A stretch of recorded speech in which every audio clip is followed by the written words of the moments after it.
माई रौरा अपन बल से, रौरा अपन बल से नहीं ता परान रे त्यागी है, नहीं ता परान त्यागी है, नहीं ता परान त्यागी है। निर्बल नारी सीता लंका बाड़ी त कही दिहा प्रभु से लाचारी सीता लंका बाड़ी।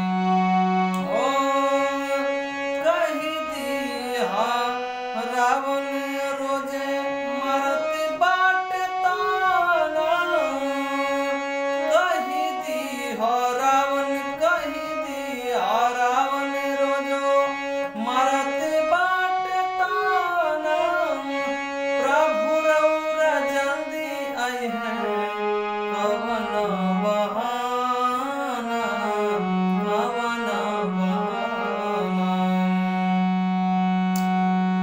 अपना सीता के रे रौरा, अपना सीता के रौरा, अपना सीता के रौरा काजू सवारी सीता लंका बाड़ी त कही दिहा प्रभु से लाचारी सीता लंका बाड़ी। ले जा संदेशा हनुमान रघुवर दुआरे सीता लंका बाड़ी त कही दिहा प्रभु से लाचारी सीता लंका बाड़ी, सीता लंका बाड़ी।